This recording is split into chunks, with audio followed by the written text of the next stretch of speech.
Keep your responses brief. We've got lots of questions left.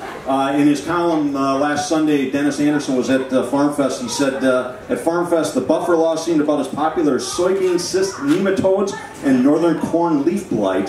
I hope it's more popular with this group. I'll start with you, Tim. As governor, would you support efforts to repeal, neuter, or otherwise dismantle the buffer law?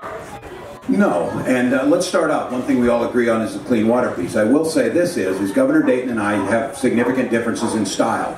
I certainly wouldn't have representing the 9th largest congressional district of the 435 in the country, and having the support of many of those agricultural groups. I worked very closely with them. I would have built that coalition on the front end, because if you talk to many of those people, they were a little bit disappointed when the regulatory piece came out before the actual maps came out. But I would not report to repeal it. I would work with them to build that trust. I do believe strongly in this. If we're going to take private lands, then they should be fairly compensated for them. But I think the idea of saying, and I believe, and we'll hear, I think earlier in the year, Jeff said he would be interested in repealing that. That is not the way to go. The way to go is to get the buy-in back in, to show the fairness, do this, to understand that the frustration coming out of agriculture is real, not in opposition to clean water, but in real to the regulation as it was put in, and the lack of feeling like they had input in it. So I think I would strengthen that relationship, bring them back into the process. I recognize it's harder after the fact that's there, but I think the one thing that we need to note is we had over 90% compliance the first year of folks in that, and are starting to see some of the results. What I would argue, and it's what I did in the Farm Bill,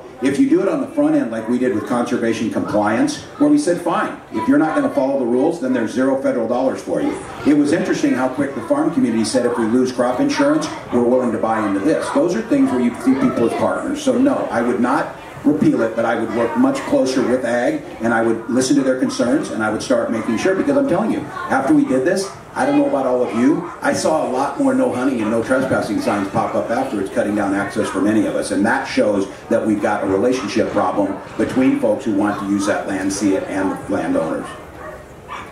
We have a huge relationship problem there, because I've seen the same signs, and I've talked to a lot of farmers who feel that way. I think the way this issue was initiated a couple of years ago is one of the best examples I can come up with of the arrogance in government, because it was one of those edicts from on high that came down and doesn't work for certain people. It might work for others, but it doesn't work for certain landowners. And so I have been very honest on this. I think that we should repeal it and start over again, because everybody I talk to, including every farmer I talk to, has concerns about clean water.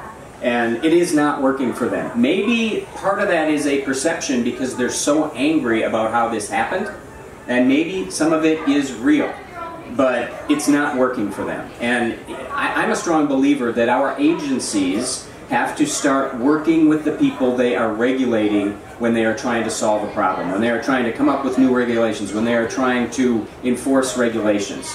Unfortunately, right now in some of our agencies, we have a top-down mentality that doesn't understand their job is to serve people. So, you know, this isn't working as is. I do believe we need to do something, and every farmer I've talked to has agreed with that. And it's never going to be perfect, and every farmer is never going to be happy about what comes out of it. But if they don't feel like they were part of that solution, I don't think it's probably a very good law. I will add to it that we do have a huge problem as it exists, if we keep it, that we are taking property without compensating people. And that was a big issue for me when I was in the legislature. I was chief author of a bill that completely rewrote property rights so that government could not take property for another private buyer, for a different private purpose through eminent domain.